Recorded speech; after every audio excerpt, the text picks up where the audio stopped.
Тэгвэл нэг үндсэн файл дээрээ өөрчлөлт орчих магадгүй.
Яха интернет удаан багш. Копи хүртэл хийгддэг вэ?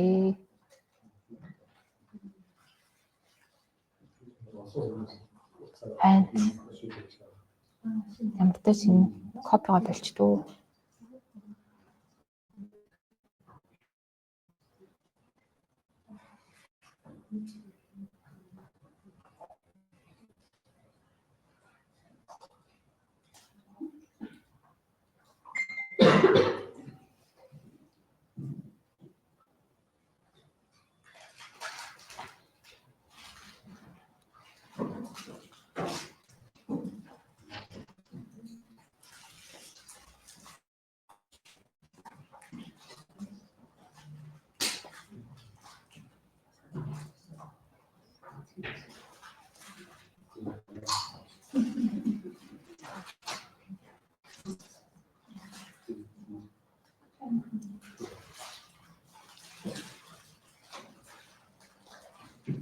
Колаба гаргаж чадаагүй юм байна уу одоо?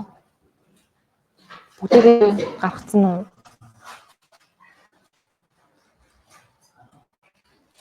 Гаргацсан хүмүүсийн тэгвэл гараа өргөч үү?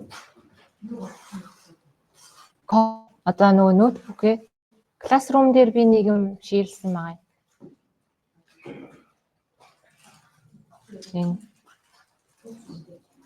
За. Талаа.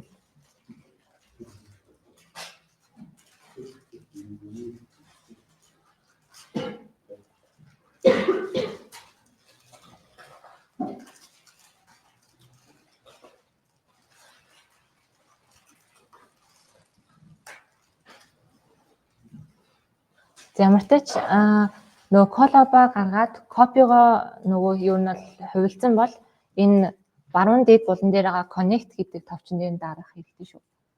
Тэгжээч ер нь бол энэ колаб маань ажиллаж эхэлнэ.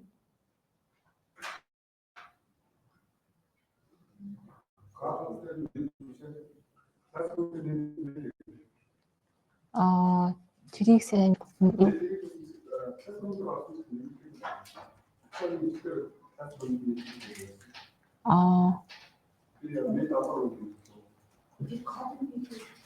Тэр код авахгүй.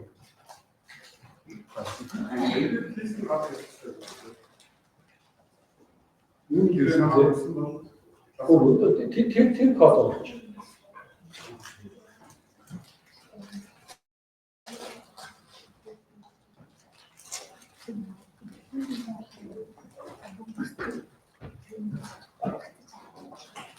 Юу нэг хэлэхцүү.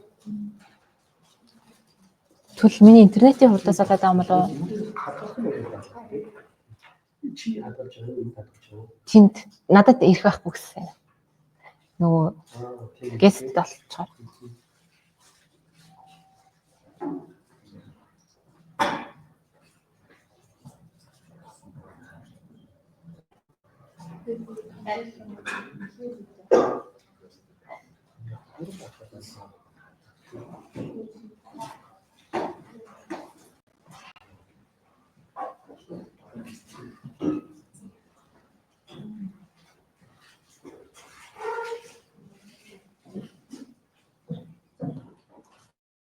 Шинээр орж ирсэн оюутан нөгөө юу Classroom дээр нэг ноутбук ширлсэн баа шүү.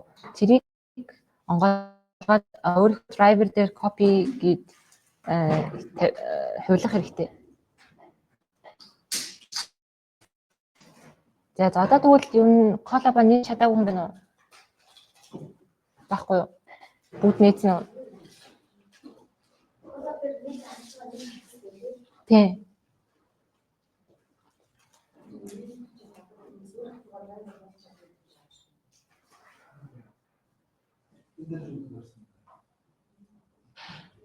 Нөгөө энэ файл гээд тэгээд save a copy in drive гээд энэ товчонд юм байна.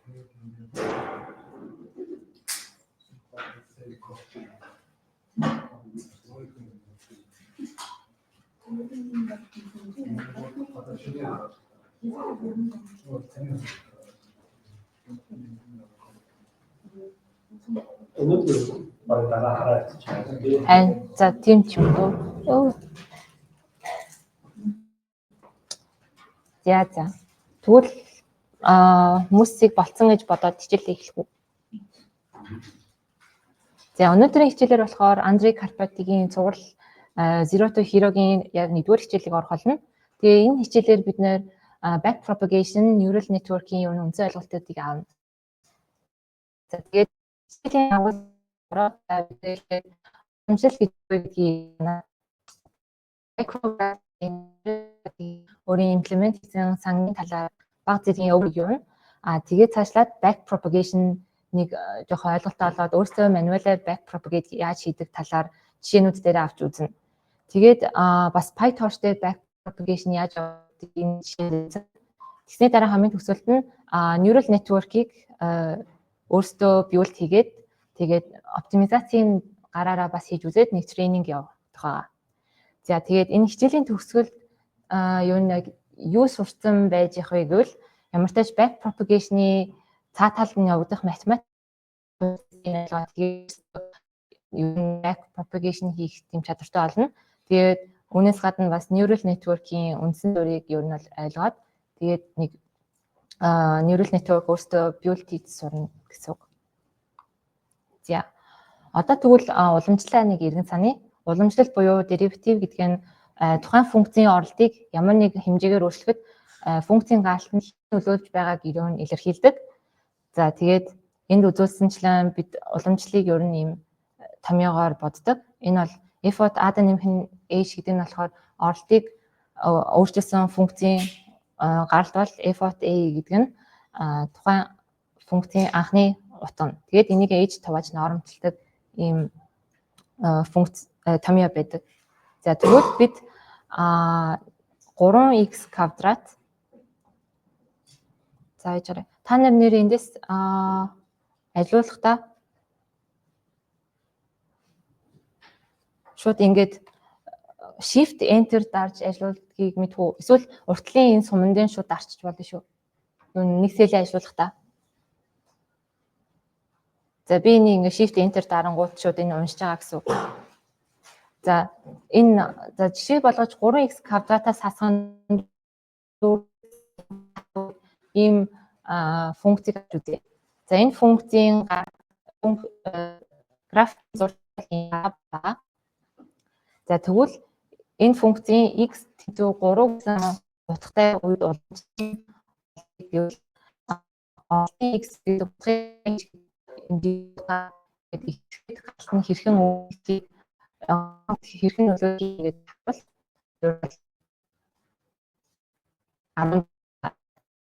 энэ нөлөөлмаа яг функцийн дээр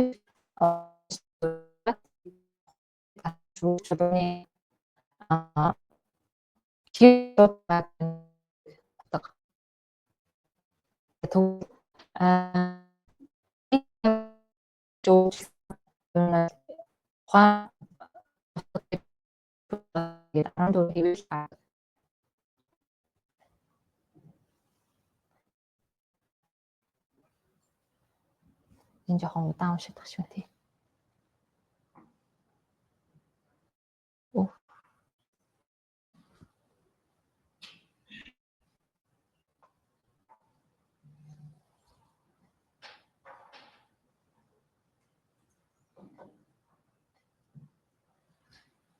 За буцаа холбогдлоо.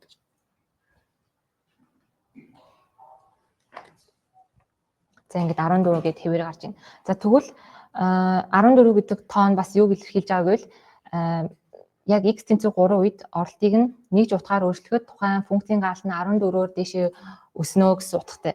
За тэгвэл x нь хасах 3 үед оролтыг нь өөрчлөвөл slope нь хэд гарах вэ гэвэл хасах 22 гарч байгаа. Тэгэхээр юу гэсэн үг гэвэл оролтыг нэг утгаар өөрчлөхөд гаралт нь доошогоо хасах 22-оор юу нь явж байгаа гэсэн үг. За тэгээд сая уламжлалыг болохоор би derivative гэж нэрлсэн. Гэхдээ юу нь бол хичээлийн явцад derivative биш gradient гэдэг нэршил их гарна. Тэгээд gradient гэдэг нь бас юу нь бол уламжлал. Гэхдээ derivative нь болохоор тухайн функц нэг л хувьсагчаас хамаарат ингээд өөрчлөлтийг бодож олж байгаа бол gradient нь тухайн функц нь олон хувьсагчаас хамаарсан үед гаралтын хэрхэн өөрчлөгдөхөө илэрхийлдэг. Тийм болохоор юу нь бол цаашлаа дандаа gradient гэдэг нэршлэр явна шүү. За тэгвэл одоо 3 ийм хувьсагч зарлаад A, B, C гээд тэгээ гаралтан D гээд ингээд A гүрчэн B нэмхэн C гээд ийм илэрхийлэл байла гэж авч үзье. Энэ үед за оролтын A-ийн оролтыг H гэдэг утгаар өөрчлөхөд манай гаралтанд хэрхэн нөлөөлөхийг авч үзье. Тэхийн тулд одоо D1 нь болохоор шууд A гүрчэн B нэмхэн C. Харин A-г H-ээр нэмэгдүүлсний дараа D энэ утгаа бодож үзээд тэгээд уламжлал болох томьёо 9-оор D2-оос D1-ийг хасаад H-тэй хувааж оромжлвал гаралт нь хасах 3 гарч байна. Тэгэхээр A гэдэг variable нь энэ тэгштэлийн энэ функцийн хувьд юу нь бол бууруулах тийм нөлөө үзүүлж байна гэсэн утгатай. За тэгвэл B гэдэг хувьсагчийг хэрхэн нөлөөлөхийг авч үзье. Ингээд B-г ингээд H-ээр нэмэгдүүлнэ. Тэгээд D2-тоо орлуулад тэгээд саяны томьёондоо ахиж орлуулаад гарвал 92 гарч ийн. Тэгэхээр B нь уг функцийг ер нь бол өсгөдөг гэсэн нөлөөтэй гэсэн үг. Та нарт нэрээ дунд нь асуух юм байл асууж болно шүү. За тэгвэл төгсөлийн variable C-г өөрчилж үзье. За C-ийн slope нь бол 1 гарч ийн. Тэгэхээр юу гэсэн үг вэ гэвэл C яаж ч өөрчлөгдсөн гарлаг тэр чигээрээ л өөрчлөгдөн гэсэн утгатай.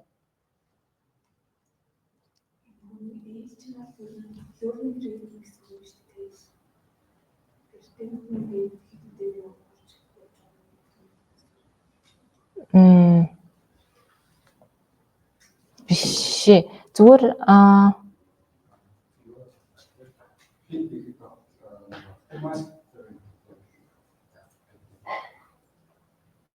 энэ ашиг болохоор зүгээр л үгүй функцийнхаа утгыг цэгдэр нь уламжлал авах гэдэг байгаа байхгүй.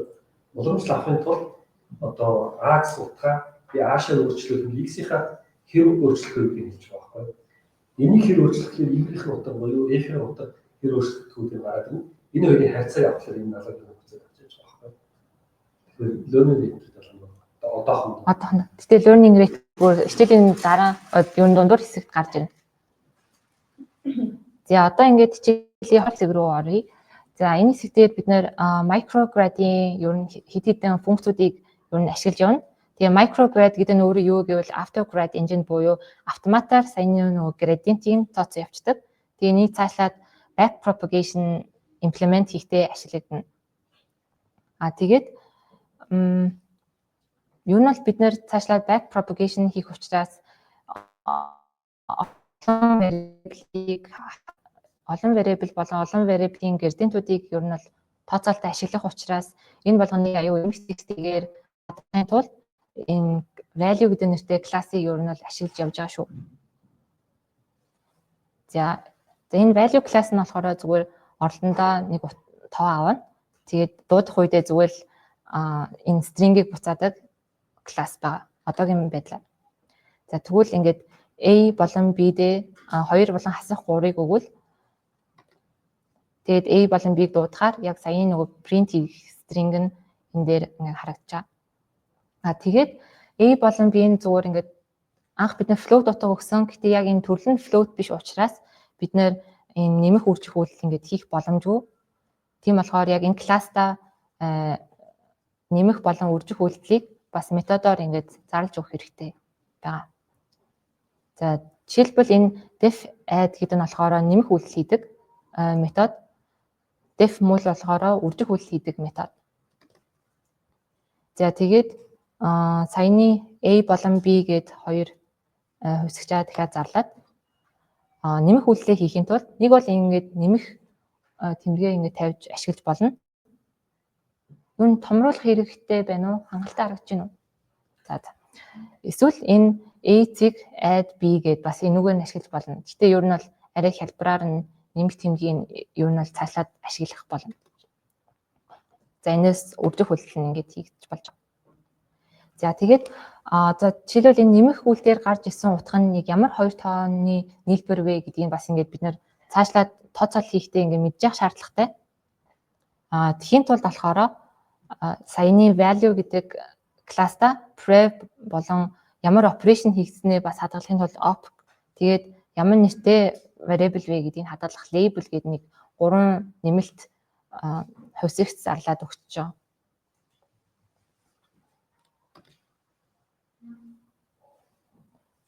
За тэгээд энэ дээр хувьсгчийнхаа тоог арай ихсгээд ABC гээд хувьсгчүүд зарлаад E нь болохоор A, B хоёрын үржир бол D нь EC хоёрын нийлбэр гээд D-г нь ингээд гартыг авч үзье. Тэгвэл D нь ямар тач утганы хувьд 4 гэдэг утгатай болоод тэгээ ямар хоёр тооноос ямар үйлдэл хийж гарсан бэ гэдгийг нь болохоор ингээд prev бол op гэдээд ингээд харж болно. За одоо болохоор бид нэр хийсэн үйлдэлээ яг ямар процессор явж байгаа вэ гэдгийг бас ингээд ер нь бол дүрслээд явна. Тэгвэл ингээд биднээс арай ойлгоход хялбар болж байгаа. Тэгээд энэ дүрслэлийг үзүүлж байгаа функцнаас micrograd гэж сан дээр бэлэн байгаа. За энэ нь болохоор яг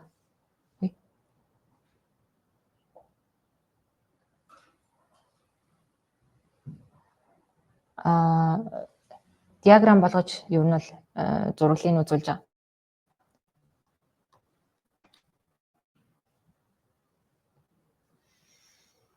За тэгвэл A,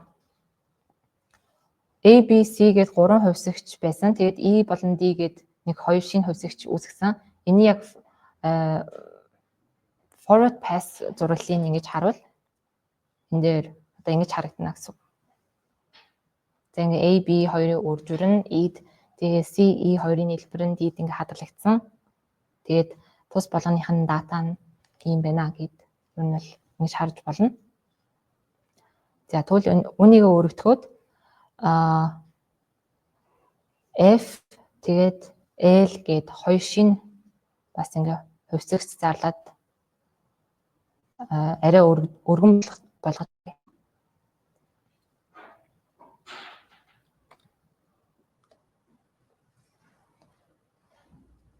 Тэгвэл ингэж харагдана. Энэ бол манай ер нь forward pass-ийн энэ бол зураг харагдаж байгаа гэсэн. За одоо тэгвэл бид нэр back propagation-ыг одоо ингэ баруун талаас нь хөгөөд хийн. Гэхдээ back propagation-ыг хийхин тулд бид нэр ер нь бол градиентуудыг нь хувьсгч болгоных нь градиентуудыг ингэ тооцоолоод гарлнаа хэрхэн нөлөө үзүүлж байгааг нь ер нь бол мэдэж аваад тэгээд дараа таашаад weight-үүдээ шинжлээд network-ийн лосыг нь аль болох багасгаад тэгж ер нь л явах юм. За тэгхийн тулд бид нарт градиентийг хадгалах нэг тийм бас шинэ хувьсгч хэрэгтэй. Тэр хувьсгчаа бид нэ value гэдэг класста дахиад ингээд зарлж өгнө. Гэтэ анхны утга нь ер нь бол 0-аас эхлэх учраас 0-ийг гэж яаж. Тэгээд энэ диаграм зурдаг дүрслэл дээрээ болох градиентээ бас ер нь ингээд дүрслээд явбал бид нарт арай бас апдейт энтрийг харахад арай ойлгомжтой. За тэгвэл саяын F болон L гэд нэмэгдсэн network одоо системийнхаа forward pass-ийг ингээд харцгаая. За тэгвэл одоо энэ дээр биднэрт AB гээд утганууд нь харагдана. Тэгээд давхар градиент нь ингэж орж ирнэ. Харагдчих байна. Тэгээс бид нэр back propagation-ыг мануалаар хийж үзцгээе.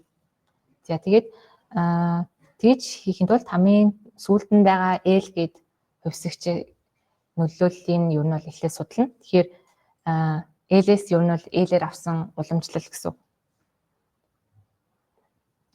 За тэгээд L-с ер нь бол L-ээр авсан уламжлалч нь мэдээж нэг шүү дээ. Гэтэ яг уу энийг жишээ болгоод нэр бодож үзцгээе.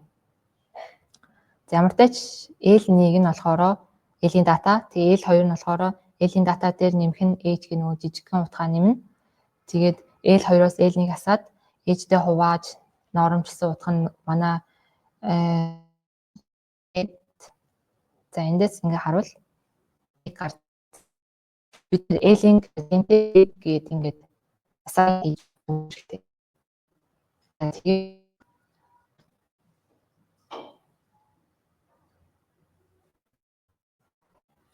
ингээд диаграмма харуул төгсөлийн L-ийн градиент ингээд нэг болсон байгааг харж болно. За үүний дараа болохоор L нь F болон D гээд хоёр хувьсагчийн үржүүл байгаа. Тийм болохоор L-с F-ээр авсан уламжлал буюу F-ийн градиент, L-с D-гээр авсан уламжлал буюу D-ийн градиентийг одоо бодож олно. За бид нар болохоор за L нь D, F2-ын үржүүл гэдгийг мэдчихэж байгаа. Тэгээд уламжлалын томьёо ёсоор бид нар D-ийн градиентийг олъё гэвэл энэ D дээр нь H-ийг нэмээд F үрдүүлснээсээ анхны функцийн энэ DF-ээ хасаад тэгээд H тувааж норомжлвал ингээд хаалтаа задлаад эдгээр нь хураагдаад төсөлд нь ингээд F гарч ирж байгаа. За L-с F-ээр авсан уламжлал бас үүнтэй адилхан. Гэтэ F дээр нь өөрчлөлт орно. Тэгээд эндээсээ болохоор анхны функцийн гаралтаа хасаад H-тэй хувааж норомжлвал ингээд D гарна. За эндээс нэг юмыг ингээд харж болно. Тэр нь юу гэвэл за ингээд хоёр тооны ингээ үржүүл байвал тухайн нэг хувьсагчаас нь уламжлал авбал эсрэг утгатайгаа тэнцүү гэдгийг ингээ харж болж байгаа. Жишээлбэл одоо энэ LSD-гээр уламжлал авбал шууд F-ийн утгатай тэнцүү. Харин LSF-ээр уламжлал авбал D-ийн утгатай тэнцүү гэ. За тэгээд бид нэр FD хоёрын градиентээ ингээд утгаа орлуулад тавьчих. За тэгээд энэ F болон D хоёрын градиент яг үнэн зөв байна уу гэдгийг бүр ингээд утга орлуулад ингээд шалгаж үзье. За эхлээд D-ийн градиентийг бодохын тулд D-ийн утган дээр H-ийг нэмнэ.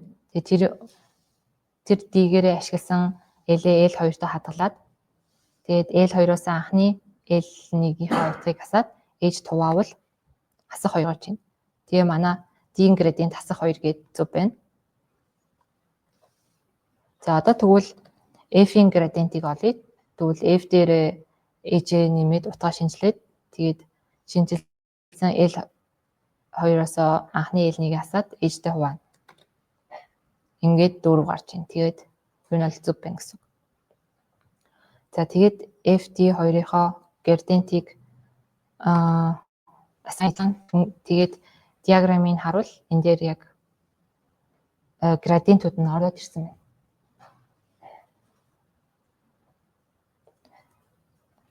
За одоо болохоор D-ийн цаашлаад C болон E хоёрын нийлбэрээс ингээд тогтсож байгаа.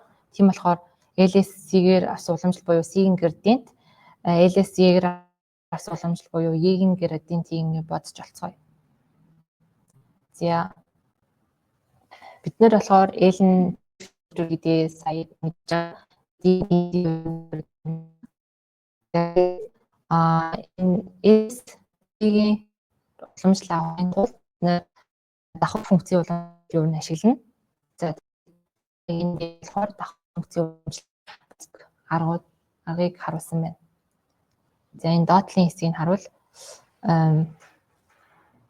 D-гээр X-ийн уламжлал авбал эхлээд D-гээр U-гийн уламжлалыг аваад дараа нь U-гээр X-ийн уламжлалыг авдаг энэ аргыг ашиглаад L-ээр C-гээр уламжлалыг бодж олъё. Тэгэхээр ингийн тул эхлээд L-ээс D-гээр уламжлал авна.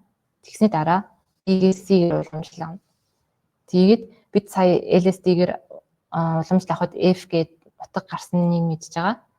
Тэгвэл одоо энэ L-ээс C-гээр уламжлалыг бодж олцгоё. За ингэхдээ болохоор C-ийн утгыг мэдээж H-ээр өөрчлөөд тэгээд өөрчилсөн энэ функцийн гаралтаас анхны энэ функцийн гаралтыг татаад H-тэй ингээ хуваагаад үзвэл 1 гарч байгаа. За тэгвэл L-ээс-гээр авсан уламжлал бол зүгээр F-тэй тэнцүү гэж эндээс харж байна. Үнэхээр L-ээс-гээр авсан уламжлал ашиг. За тэгэхдээ дээр утга нэмсэн функцийн анхны функцийн энэ гартыг хасаад H-тэй хуваагвал бас 1 гарч байгаа. Тэгэхээр L-ээс-гээр авсан уламжлал юмны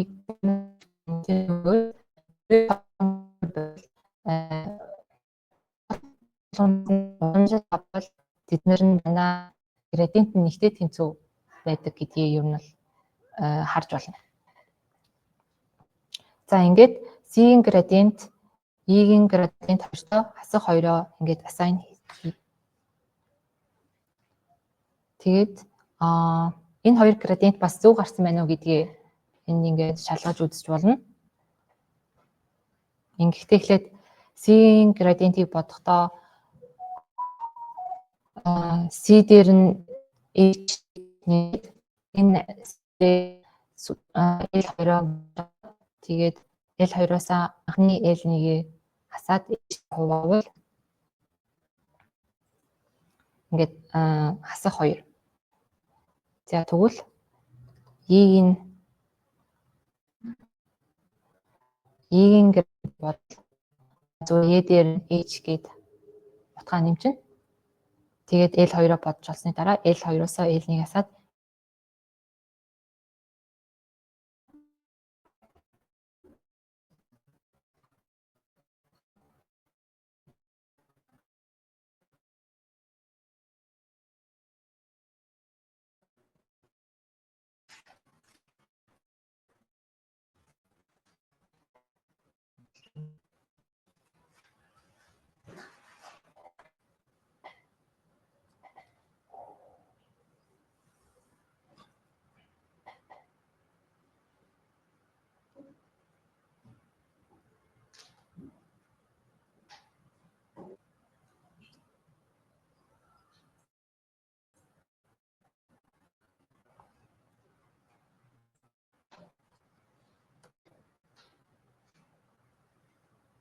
за энэ хоёр гарах хэрэгтэй байсан. Гэхдээ уншсангүй. За тэгээд диаграмын зурж харуул энэ C бол E-ийн градиентууд ингээд энд орж ирсэн байна. За одоо хамгийн төгсөлийн A болон B хоёрын градиентийг бодож олцгоё. За энэ бас мэдээж давхар функцийн уламжлал ашиглаа явна. Тэгээд L-ээс A-ээр авсан уламжлал болохын L-ээс D-гээр авсан уламжлаа олоод D-ээс E-гээр авсан уламжлаа аваад тэгээд хамгийн төгсөлд нь E-ээс A-ээр уламжлал авна. Тэгээд бид болохоор сая энэ хоёрыг ингээ олцсон. Эхнийх нь F гардаг. За одоо тэгвэл E-ээс A-ээр авсан уламжлал хэдвэг бол E-г H-ээр өөрчилсөн функцийн гаралтыг анхны функцийн энэ гартаас хасаад H туваавал B гарч байгаа. Яг нөгөө өмнөх үржүүр үед функцийн эхний утгаас уламжлал авбал дараагийн утгатай шууд тэнцүү байдаг гэд тэр томьёо ёсоор юу нь шууд ингээд B гарч ирж байна гэдгийг бас харж байна.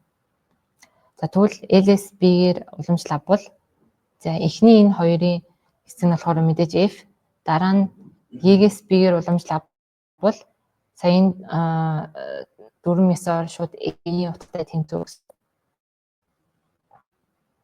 За тэгээд A-ийн градиент болон B-ийн градиентийг за одоо ингээд энийг бас ингээд шалгаж болно. За ингээмэт A-ийн 6 гэд энэ дээр таарж байна. B-ийг нь өөрчлөөд B-ийн градиентийг болвол хасах дөрвийг энэ градиенттэйгээ ингээд адилхан байна. За тэгвэл одоо ингээд бүх вариаблийн градиентийг бодоод гаргаж ирсэн диаграмыг харуул. Энэ нь л ингэж харагдаж байна.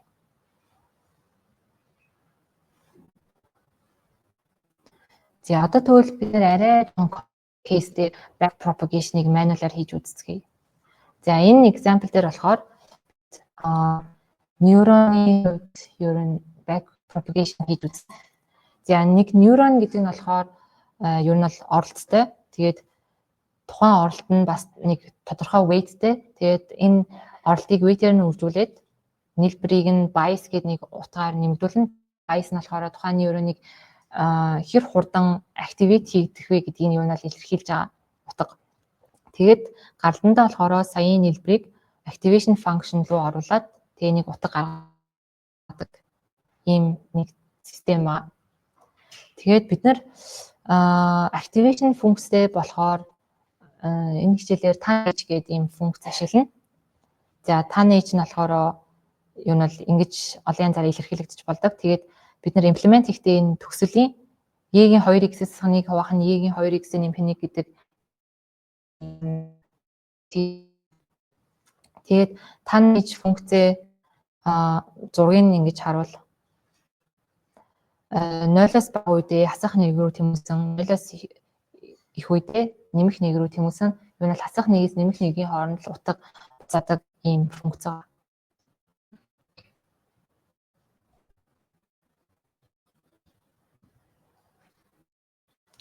За тэгээд бид нөгөө value гэдэг класста TANH-ийнхаа бас implementation-ыг хийдэг хэрэгтэй.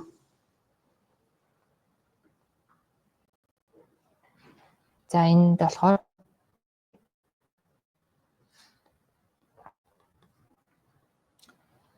энэ TANH чинь гэхдээ бид нар энийг implement хийхдээ зүгээр эхний ээж нь mat гэдэг сангийн xp гэдэг энэ командыг шууд ашиглаж байгаа. Тэгээ дараагийн хэсэгтэр болохоор TANH функцээ бүр задлаад нөгөө бүр хэсэг тус болгоноор нь юу бичдэг. За манай хувьд бид хоёр инпуттэй x2 тэгээд тухайн инпут таргалсан weight 1 болон weight 2 гэд хоёр weightтэй. Тэгээд энд bias байна. За тэгээд манай нейроны хувьд оролтыг weight-үүдээр нь эхлээд үржүүлнэ гэж түрүүн хэлсэн. Тийм болохоор x1 w1-тэй болон x2 w2-тэй оролтыг x1 болон w1-ийн үржүүрүүдийг ингээд хадгалсан байна. За харин энэ орлуудын үржүүрийг нийлбэрийг энэ хувьсагчинд хадгалсан x1 w1 x2 w2 гэдэг. За тэгээд bias-а нэмсэн утгаа болохоор n гэдэг хувьсагчинд хадгалсан байна. Тэгээ хамгийн төгсөлийн O гал нь болохоор нөгөө activation функц болох TANH гаралт гэсэн. За тэгээд бид энэ системийг диаграмын хувьд хэрхэн харагдахыг энийг харж болно. x1 w1 ингээд үржүүр нь ийшээ ороод тэгээд энд нийлбэр нь энд явж байна. Тэгээд bias нь орж ирээд гаралтыг O гэдэг гаралт нь TANH гэдэг функцээр хэмжиж байна. За одоо бид propagation хийн. За тэгэхээр хамгийн ихнийх нь мэдээж O гаралт нь за логистик хэрэгсэн байгаа шүү. Одоо ингэ TANH гэдэг функцтэй маш тийм. за тань асуултыг ойлгосон.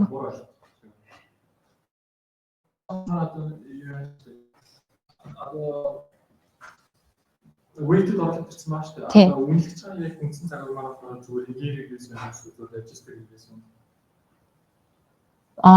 Үнэлэлттэй бараг адилхан баггүй. Тэгэхээр register гэр байна. Одоо нь болохоор хаснагээс нэг юм. Тэр жоохон өөрчлөлт болж байна.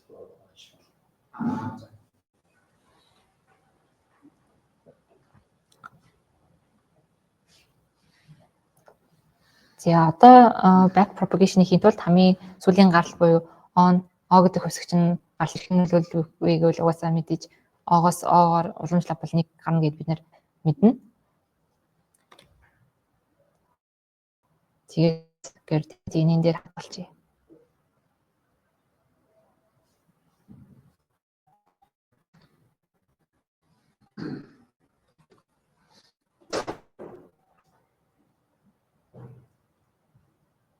За дараагийн хэсэг нь болохоор NS гадны on Og уламжлал аавна гэсэн үг. Тэгэхээр юу нь бол тань гэдэг функцээс уламжлал нэгэн таны квадрат эсвэл ийм өөр илэрхийлэлээр илэрхийлж болно. Гэхдээ бидний хувьд эхний энэ илэрхийлэл нь арай хялбар болохоор энийг ашиглаж явна. За тэгэхээр таны ижийн гарал нь болохоор юу нь бол O-гийн дата. Тэгээ O-гийн датагаас квадрат зөвшөөрүүлээд энийг нэгээс ингээ хасаад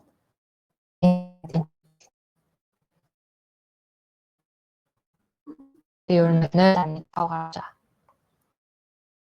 За үүний дараа бол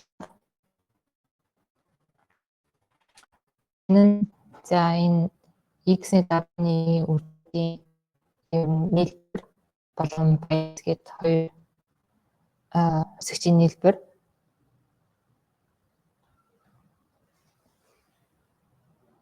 Тэгэхээр XW-гийн өвдрийн нийлбэр нь гаралтандаа хэрхэн нөлөөлж байгааг харуул. Энийг бодохын тулд мэдээж өмнө хэлсэн функцийн уламжлал ашиглана. Тэгэхээр эхлээд Og R уламжлал авснаа дараа NS энэ урт variable-ийн уламжлал аавна гэсэн. За эхнийх нь болохоор өмнө нь ингээ бодоод олцсон. Variable-ийнх нь уламжлалыг олон гэвэл бид нөгөө нийлбэрийн variable-аас нь уламжлал авбал нэлээд тэнцүү байна гэдэг дөрвөн жишнүүд дээр балтсан учраас шууд ингээд нэг гээд орлуулад өгчих болно. Тийм болохоор энэ урт variable-ийн gradient нь бараг энэ тэнцүүгээ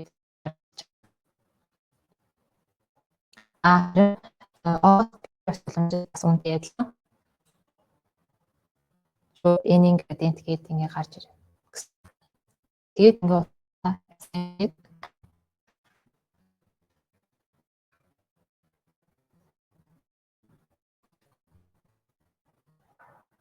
энэ харуул. За энэ дээр ингээд градиентууд 0.5 гэдээ ороод ирсэн байна. За одоо тэгвэл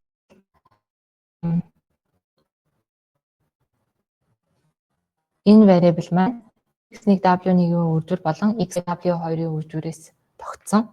Тэгээ бас нийлбэр байгаа. Тэгэхээр та нар бараг шууд хамгаалчихж байгаа. Шууд яг давхар функцийн уламжлалаас нь болохоор өмнөхтэйгээ адилхан. Тийм n-ийн градиентийн тэнцүүгээд сая гаргаж ирсэн. Энэ урт variable-аас x1 w1-ээр уламжлал авах нь шууд нэгтэй тэнцүүгээ шууд хэлчих болно гэсэн. Тэгээд энэ нь x2 w2-ийн хувьд бас адилхан учраас шууд тэнцүү болно. Тэгэхээр энэ хоёрын градиентууд нь 0.5 гэж гарч ирж байгаа.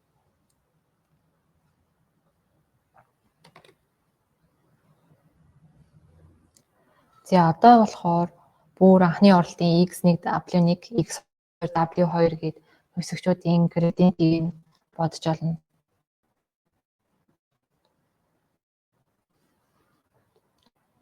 За тэгэхээр ямар ч тач давхар функцийн уламжлал ёсоор O-гоос x1-ээр уламжлал авбал За энэ хэсгийг бид сая ингээд олоод n-ийн градиенттэй тэнцвүүгээ буюу 0.5 гээд бодоод олчихсан байгаа. Тэгвэл x1 w1-ээс x2 x1-ээр уламжлаа бол энэ нь ингээд бас нөгөө өмнө нь 2 тооны үрдвэрээс уламжлаа бол эхний тооных нь 2 тооныхоо утгатай тэнцвүүгээд баталсан шүү дээ. Тийм болохоор шууд w1 x1-ийн үед энд x1 w1 x уламжлаа бол шууд w1 болчих болно. Тэгэхээр x1-ийн градиент нь ийм утгатай юм нь тэнцүү болно. Энэ нь бас w1 x2 w2-ийн хувьд бас адилхан маягаар яваад x-ийн хувьд бол w энэ төгсөлийн dx x2 w2-оос x2-оор уламжлаа бол шууд w2 гэж гарч болгоод x2 w2-оос x2-оор уламжлаа бол шууд x2 гэдэг. Биш энэ w биш. x2 гэдэг гарч ирнэ гэсэн.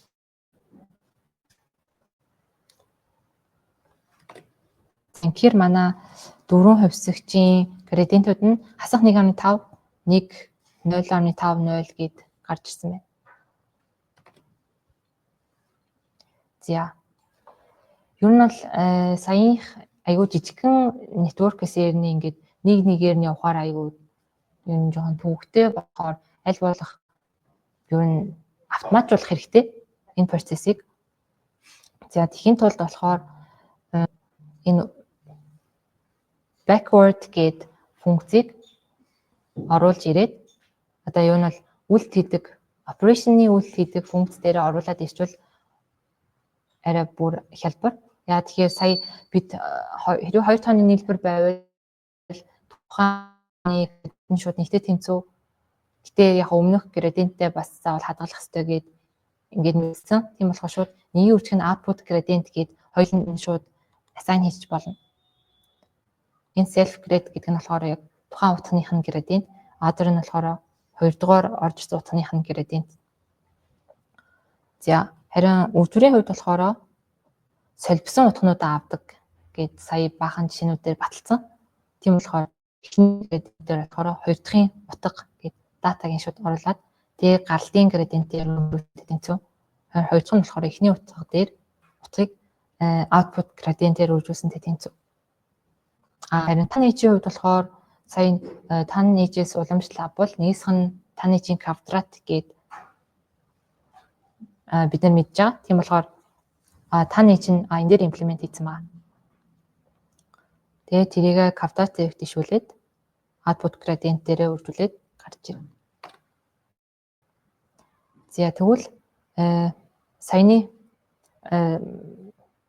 жишээнүүдээ бүр ингээд gradient-ийг 0 болгоод initialize гээд тэгээд саяны автоматжуулсан процессыг ингээд туршиж үзье. Ингэхдээ болохоор галтын gradient нь бол мэдээж нэг тийм болохоор тэрийг заавал эхэнд нь assign хийж өгнө. За тэгээд эхэнд нь за энэ O гэдэг хувьсагч дараа нь болохоор N гэдэг хувьсагчаа ингэж хөөж явсаар байгаад энэ X2 W2 W1 X1 гэдгээ олох учраас ийм дараалсан маягаар явах хэрэгтэй. За тэгэнгүүт манай градиентууд шууд ингээд орж ирнэ. Арай хурд өмнөхөөс арай хурдан.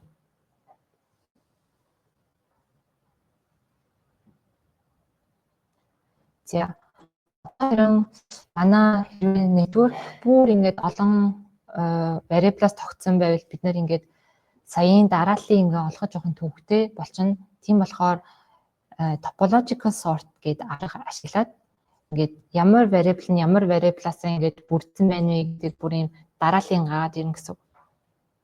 За жишээлбэл O гэдэг нөө саяын гарлыг ямар зарчмаар ингэж гарч ирсэн байна вэ гэдгийг ингээд харъя.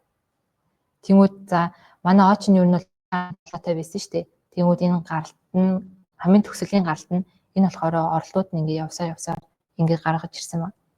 За тэнгүүд энэ хэсгийг саяныхаа класс оруулжвал бид ингээд нэг бүрчлэн гэж гаргахгүй функц ингээд дуудчихвал бүр ингээд хурдан За тийм болохоор энийг ингээд нэмж өгч үзье. За нэмэхдээ энэ хамгийн төсөл backward гэдэг нэг функц дотор саяын topological sort-оо ингээдлээ хийжээд тэгээд энэ хамгийн сүүл сая галтна гэж гарч ирсэн шүү дээ. Тийм болохоор хамгийн сүүлийн утгааныхаа gradient нэгээр зан хийгээд тэгээд topological sort-оо шууд нөгөө талаас нь эргүүлээд тэгээд backward ингээ хийгээ явчихгууд шууд бүх variable-ийн gradient нь газар дээр ингээ тооцоологдоод явчихна гэсэн. За тэгвэл энэ жишээг дахиад юу н харъя. Ихэнд бол эхлээд бүх утгнуудаа initialize хийж өгнө. За тэгээд O-го шууд backward хийгэн гээд функцээ дуудаад галтыг харуул. Ингээ шууд гараад ирчихэ.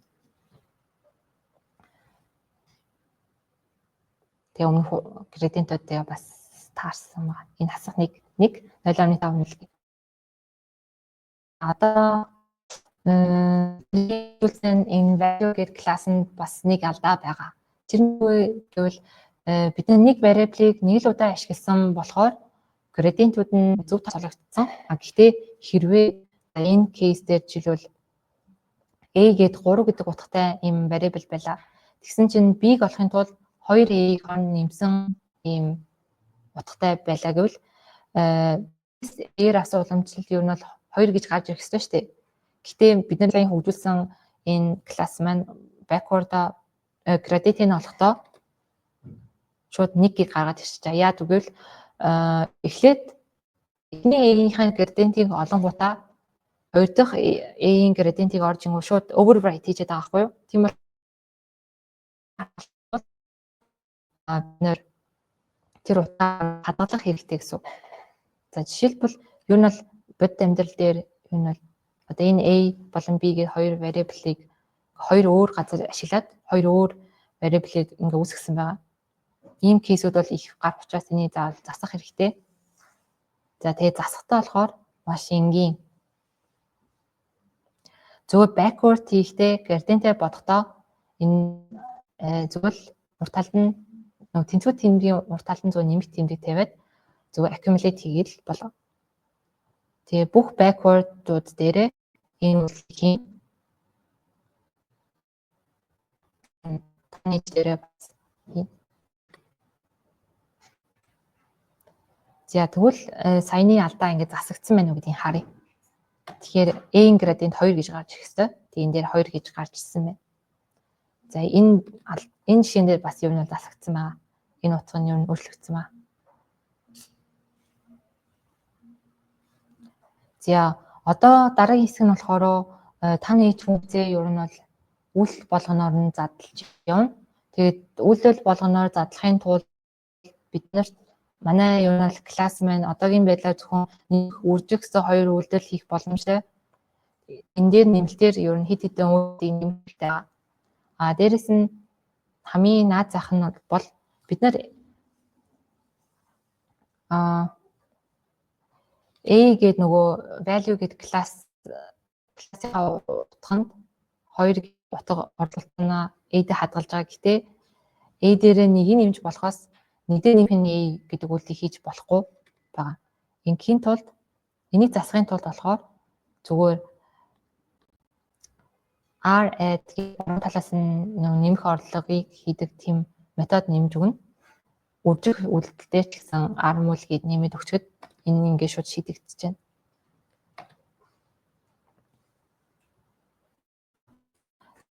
Тэгээд таны функцоор y-ийн 2x-тэй нэмэх нь 1 гээд ингээд нэгт зэрэг дэвшүүлэх үйлдэл, хоёрт хуваах үйлдэл, тэгээд бас хасах үйлдэлүүд гэх мэт үйлдэлүүд хэрэгтэй.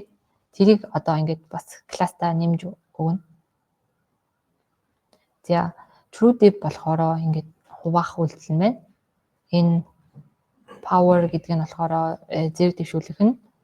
За энэс негатив гэд хасах зүрэг болгодог функцгаа. Тэгээд sub нь болохоор хасах үйлдэл хийдэг. За тэгээд power гэдэг дээр нь болохоор бас нөгөө зэрэгээс нөгөө уламжлал авахтаа зэрэгээс нэг нь хасч боддоо штэ уламжлал авахтаа тийм бас энэ дээр backward дээр оруулж өгсөн.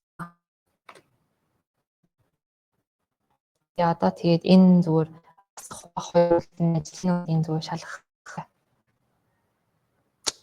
үйлдэл. За одоо тэгвэл сая нэг нейрон дээр хэрэгжилсэн жишээгээ дахиж авч үзье. Энийг initialize хийгээд тэгээд backward гэж шууд нөө автоматжуулсан. Автоматжуулсан градиентээ ингээд бас дуудангууд шууд ингээд градиентуудаа бодоод ирж байгаа. За одоо болохоор энэ задлсан таны хичээ нэг нэгээр нь энэ дээр задлж бичиж. За энэ хүртэл энэ юу нь хэвээр. За тэгээдийг болохоор шууд ингэж илэрхийлээд Ийг-ийн 2x-ээс ханийг хуваах нь ийг-ийн 2x-ийн нэмэхнийг гэдэг үлдлээ шууд одоо хадгалаад тэгээд эндээсээ backward авбал за энэ хүртэл нь бол адилхан гэсэн. За эндээс болохоор яг таны функцийн имплемент хийж байгаа. Тэг ингээд градиентууд нь бас энэ дээр тооцоологдсон гарч ирж байгаа.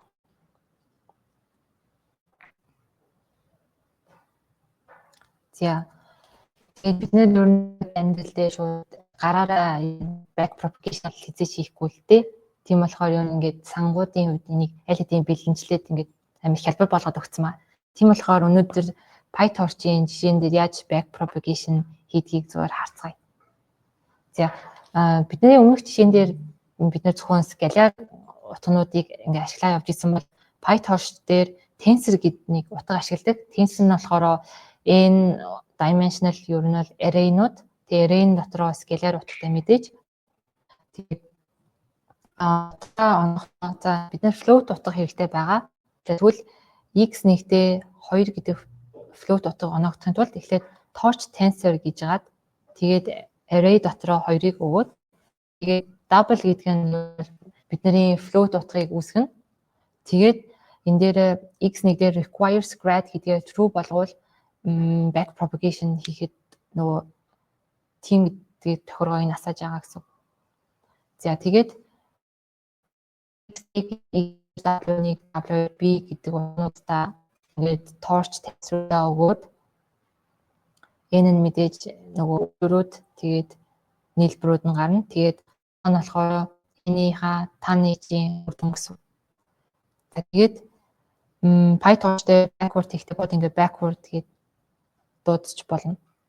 Тэгээд variable-уудынхаа gradient-ийг шалгахдаа зөв grad zig item гэхэд л гараад ирнэ.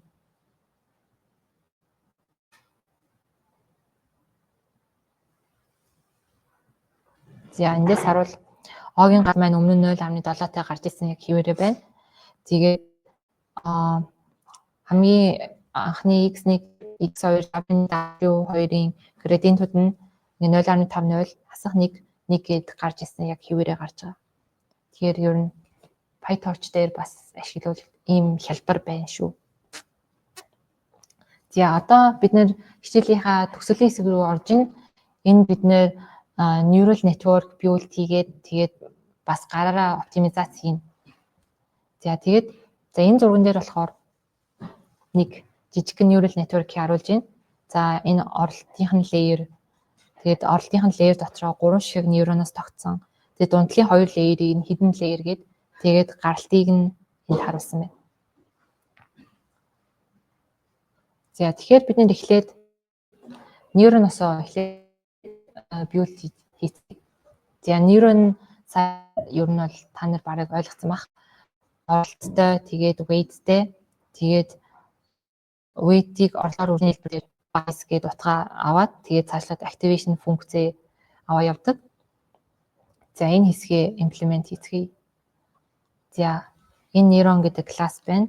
Энэ нейрон гэдэг классанд NIN гэдэг утга орж байна. Энэ нь болохоор нейроны оролтын тоо илэрхийлж байгаа. Тэгээ оролтын тоо болгоноор нь weight-үүдээ хасах нэгээс нэгийн хооронд random утга аваад тэгээ тэрийг value төрөл болгож байгаа. Тэгээ bias-ийг бас хасах нэгээс нэгийн хооронд нэг random тооваад value төрөл болгож байгаа. Тэгээд нейроноо дуудах үед бид шууд оролтыг weight-ээр нь үржүүлээд нийлбэрийн олсон дээрээ бас bias-а ингээд нэмээд өгнө. Тэгээд гаралтын гарахаас өмнө activation функц болох таны ичээр ингээд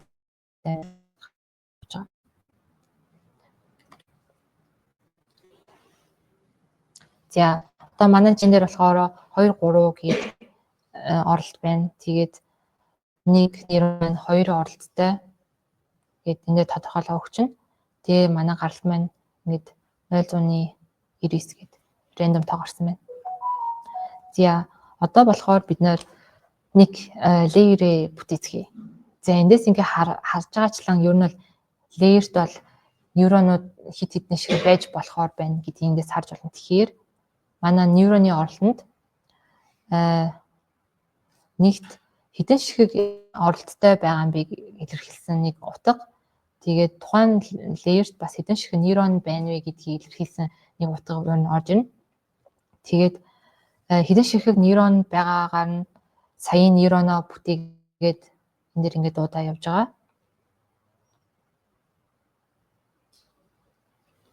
За тэгээд манай энэ жишээн дээр 2 3 гэсэн оролт x нь 2 болон 3. Тэгээд нэг layer-ийн оролтондоо 2 оролттой. Тэгээ нэг layer-тэй 3 шиг нейрон байна гэсэн юм шинээс гартыг харуул. За юу нь бол энэс нэг рандомаар үсэж байгаа. За одоо multi-layer perceptron буюу саяын энэ бүхэл системийг ингээд угсрыг гэвэл бид нарт ямар тач layer-ийн тоо илэрхийлсэн нэг лист хэрэгтэй байгаа. Тэгээд тэр layer-ийн тоог илэрхийлсэн листэн дотроо хэдэн шиг нейрон агуулж ийнэ гэд тэр утгыг бас илэрхийлдэг. Тэгээд мэдээж input of layer гэд layer-ийн оролтыг тодорхойлж өгөх ёстой. За жишээлбэл энэ x гээд 2 3 хасах 1 гэдэг ийм утга байлаа. Оролт нь өгж байгаа. Тэгээд layer маань 3 оролттой. Тэгээд 3 layer-тэй энэ листэст нь харж болно. Эхний layer нь 4 нейронтой, хоёр дахь нь 4, тэгээд гаралтын layer нь 1 нейроноос тогтсон байна гэдгийг энэс ингээ харж болно. Тэгвэл манай гаралт маань ингээд 0.9 гээд бас рандомор нэг тоо гарч байна. За тэгвэл саяын имплемент хийсэн multi-layer perceptron-ы энэ жишээг ингээд диаграмын зурж харуул. Юу нь л амар том. Ийм том болж байгаа. Тэгэхээр ийм олон параметр байгаа л гэсэн.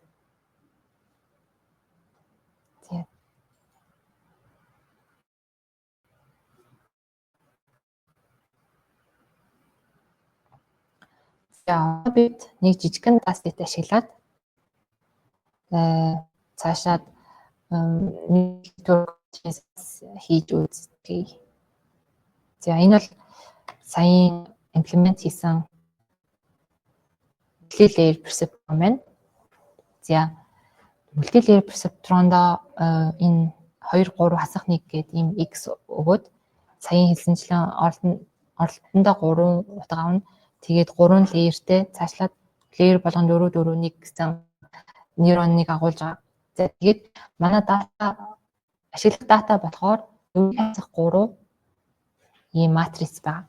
Тэгээд энэ матрицыг саяын multi-layer perceptron руугаа оруулбал юу нэ бид нэр энэ YS гэдэг бидний desired output нэг хасах нэг асах нэг ийм утга гаргаж авахыг бид нэр одоо зорино гэсэн. Тэгхийн тулд юу н оптимизац хийгээд явна. За тэгвэл юу нь бол энэ XS гэдэг утгыг энэ multi-layer perceptron-д орлуулад гаргаж ирсэн үр дүн байна. За юу нь бол энэ харагдаж байна. Тэгэхээр бидний desired output-ээс бүр айгүй хол утганууд аваад тэгэхээр одоо оптимизац хийсээр хагаад desired output-ийг айгүй ойролцоо утганууд гаргадаг болно гэсэн. За ингийн тул бид яг яаж сайжруулалт хийх вэ гэвэл ямар ч тач neural net-ийнхаа перформансыг хэмжихийн тулд ер нь бол loss нь олно.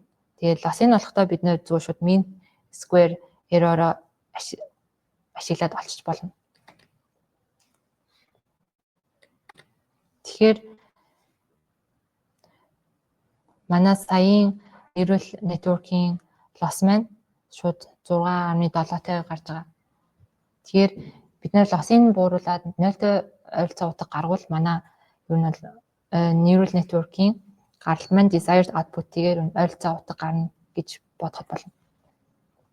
За тэгээд loss-оо тэгвэл яаж бууруулах вэ гэвэл энэ loss-д үзүүлж байгаа variable-ууд нь хэрхэн одоо contribute хийж нөлөө үзүүлж байна гэдгийг олох гээд энэ back propagation-ыг олно. Тэгээд ингэснээрээ бид нэр одоо бүх параметруудынхаа gradient-ийг олчж байгаа шүү дээ. За манай параметрууд бол ер нь бол энд байна л та. Ийм олон параметрууд. Энэ болгоноос та gradient-тэй. За тэгээд ер нь хэсэгч параметр болгоныхоо loss-д үзүүлж байгаа нөлөөг одоо бид нар мэдж байгаа учраас тэр нөлөөг аль болох багасгахын тулд бид нэр параметруудыг яг эсрэг зүгт нь ер нь өөрчлөх хэрэгтэй. Тэгээд тэр өөрчлөж байгаа утга болохоор бидний мэдж ажиллагааны нөлөө гэдэг утга. Тэгээд learning rate хит томоор авч болохгүй.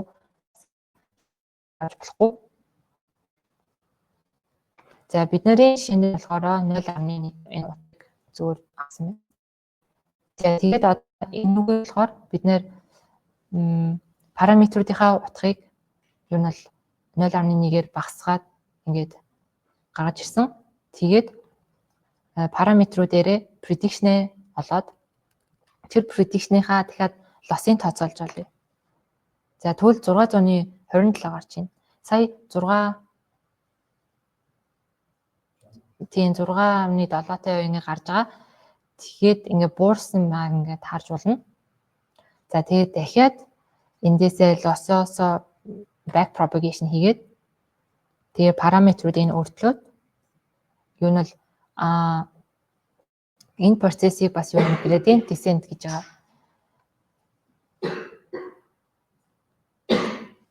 За тэгээд гаралтын prediction-ийг ингээ харуул арай хараахан нөгөө desired output-ийг ойролцоо болоогүй байгаа. За тэгвэл бид нэр энэ процессыг маш олон удаа хийгээд neural network-оо ер нь сургаад хамгийн тохиромжтой weight-үүдийн одоо параметруудыг олоод тогтоочвол манай neural network хангалттай сайн сураад desired output-ийг ойролцоо утга гаргах боломжтой болно. За тэгвэл энийг дахиад initialize хийгээд саяны процессыг 30 удаа явуулж үзвэл loss нь хэрхэн буурахыг харъя. За тэгэхээр бүр 7.9 баг 8-аас эхэлсэн байна. Тэгээд ингээ буурсаар 0.17 дээр ирсэн байна. За одоо тэгвэл desired output-ийг ингээд харъя. За тэгвэл хамгийн ихнийх нь 0.93 буюу нэгтэй ойролцоо, хоёр дахь нь хасах 0.94 буюу хасах нэгтэй ойролцоо. Тэгээ гурав дахь нь хасах 0.92 бас хасах нэгтэй ойролцоо. Дөрөв дэх утга нь 0.92 нэмэлттэй ойролцоо юм desired output-ийг ойролцоод юу н утга гаргаж авч чадлаа.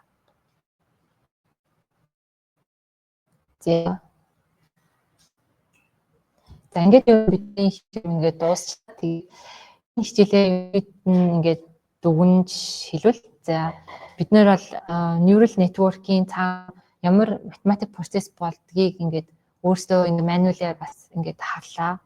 Тэгээд бид нэр neural network-д утга өгөөд гарч ирсэн prediction-ийн output бол бидний forward pass. Тэгээд энийг performance-ийг хэмжээд loss-ийг хэмжснээрээ бид нэр ер нь accuracy-г хэмжиж байгаа. Тэгээд энэ loss-ыг бууруулахын тулд бид нэр back propagation хийгээд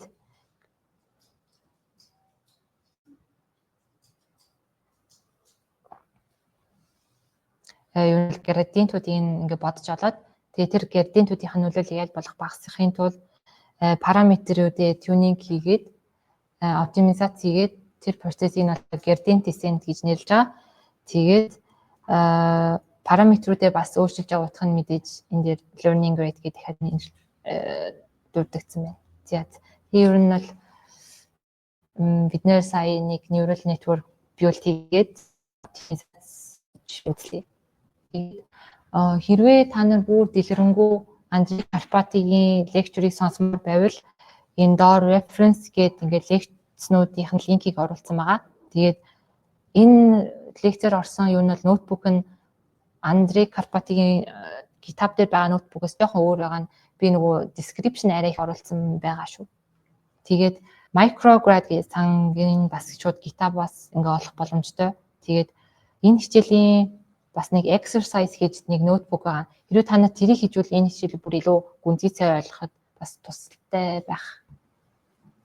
Тэгээд асуух асуух. Тэрийг яаж мэдж болчихлоо гэж хамгийн их хэлсээ дээрээ хэлээ гэж магадгүй тэр болчихлоо тав. Ер нь бол аль болох лосын ингээд ууруулаад ойлцоо утга гарах гад 30 гээд реанимат хийсэн. Бусдаар бол энэс ингээ харуул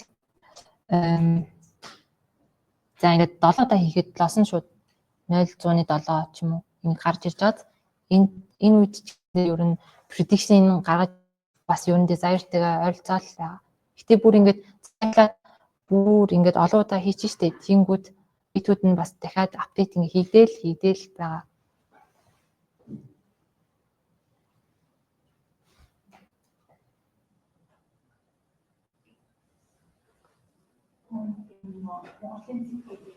Тийм.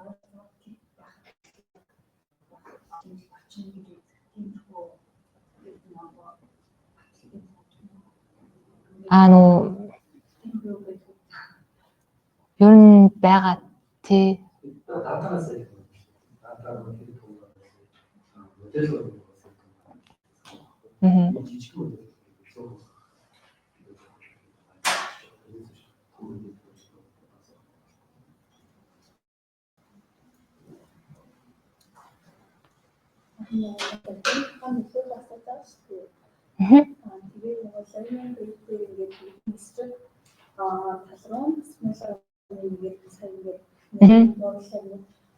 Яагаад зэрэг одоо нэг зөндөө шахалтай байгаа юм уу? Бүгдийн эсрэг зөвхөн одоо өөрийнх нь эсрэг. Тэр нэг тухайн хүн дээр ингээд болцсон яах вэ гэдэг. Нөгөө яа хасах нэгээр өгөөд ам бийж үү? Яагаад эсрэг зөвхөн байгаа. Зарим нэг яг тастаад юм байх боломжтой байх гэсэн. Ер нь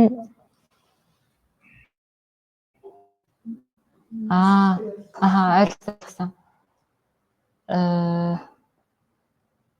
Яг бүх variable-ийн хувьд за gradient нэг тоо ингээ өөр тоо байгаа шүү дээ. Зарим нь эерэг, зарим нь сүрэг гээд тэгээд бүгднгийнх нь нөлөөлөл нь бас гаралтандаа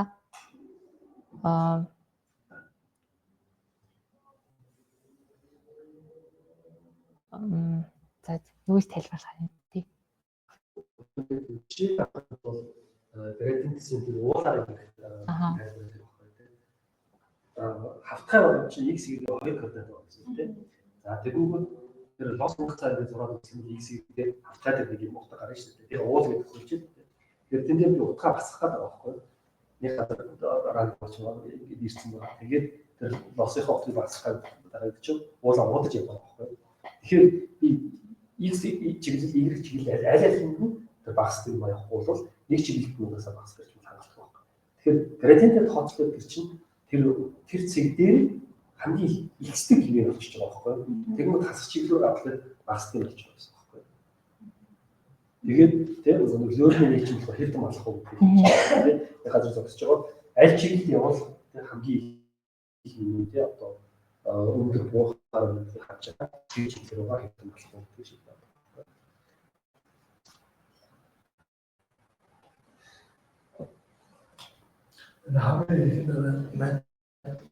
Материал дээр график үзсэн шүү дээ. Энэ яг манай YouTube ямар хамгийн ихний гэж нөгөө ээж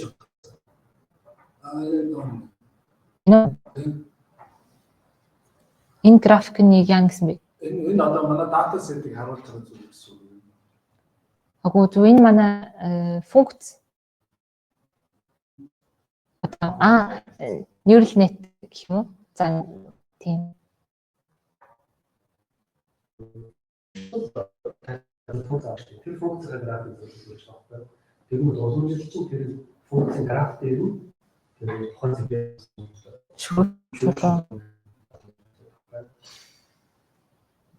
Энэ одоо манай neural network болно гэсэн шүү дээ. Яг тийм юм neural network-ийн функц гэсэн шүү дээ.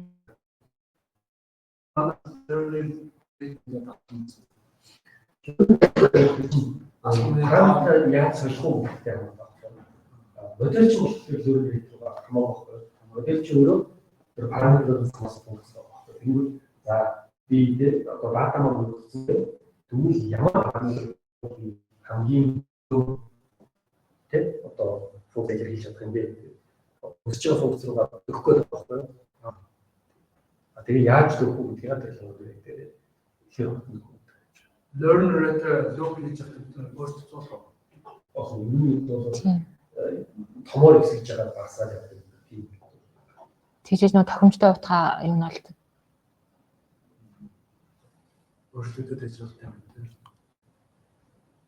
Одоо боддоор ингээ уусан дээрс чиглэлтэй за галахаас буулаа гэж бодъё л дээ. Тэгэх юм бол ингээ зүгээр бид асах юм бол тэр чинь уулынхаа бэлт хүртэл би чаддаг бол километр алхаа явж байгаа шүү дээ. Эсвэл 100 м гэж малахгүй байна. Алхаад авах юм бол бас нэг хамгийн тэр намдал зүйтэй очиж чадахгүй даваад явчих магадгүй байхгүй. Тэгээ эхэндээ магадгүй 100 м алхаж байгаа. Тэгээ дараа нь 10 м алхаж байгаа. Сүүлдээ 1 м алхах юм бол хурдаач байхгүй. Тэгэхээр ингээд даваа явчихсан. Тийм. Дөрмийн том хэрэг байгаад юм бол тэр нөгөө тийм автомат зэгээ даваад алхаад ирэх магадгүй байхгүй. Ингээд гэсэн.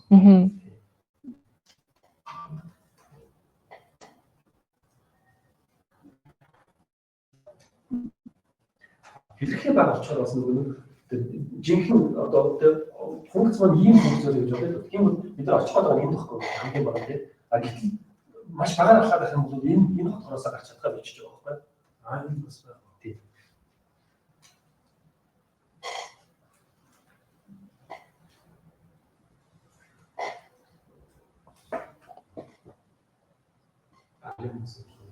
Одоо ингээд neural network одоо тренинг болоо нэг 3 ингээд дөрвөлээ ашигласан шүү дээ. Айгуу зураг Аа. Тэгээд бэкэнд дээр болохоор нэг ингээд аялуулж юм гэдэг зүгээр аяа фамиль шүү дээ. Тэгэхээр эдийн засгийн софтвер. Тэгээд экономик дээр болохоор ингээд үнэлгээний одоо нэг хөсөчээр P-value нэг асуудалтай асуумжтай шүү дээ. P-value гэж юм шүү дээ. Одоо neural network одоо шинэ төлөвлөлтөд байгаа шүү дээ. Энэ халуун хөсөгчтэй байх юм бол зөв энгийн юм хөө гэж нэг тооцоо хийж байгаа юм бол цаг наад биш үү? Тэгэхээр нэг онцлогоо тэгээд дараагийн layer бон дээр нэг холбохгүй гэдэг хэрэгтэйгүүдийн нэг холбоо гэж болдог. А юу нь бол бодлогоос авах. Тэгээд тэр бодлогоос авах гэхгүй зөв ажиллахгүй тийм үү? Одоо жишээ нь зурган дээр ажиллах бүх юм зүйлтэй ажиллах шүү. чинь хоорондын их байгаа шүү дээ. Тэгэхээр шинэ жишээ.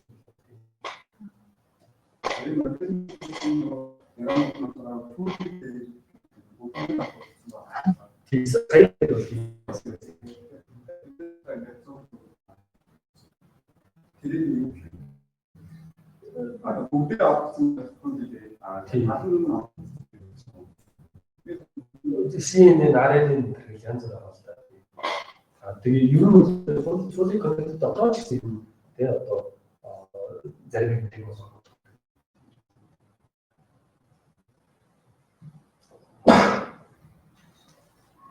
Сая алхам хийж байгаа гэсэн шүү дээ.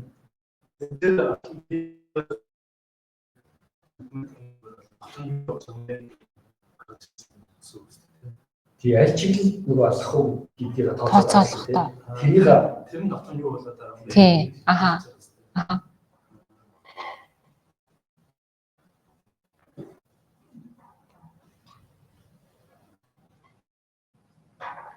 асуулт бүгд болцсон уу? Энэ асуулт байна уу?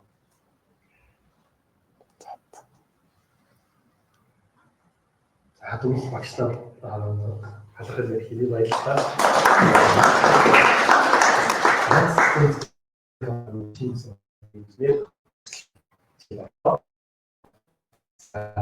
Манай сургалтыг бол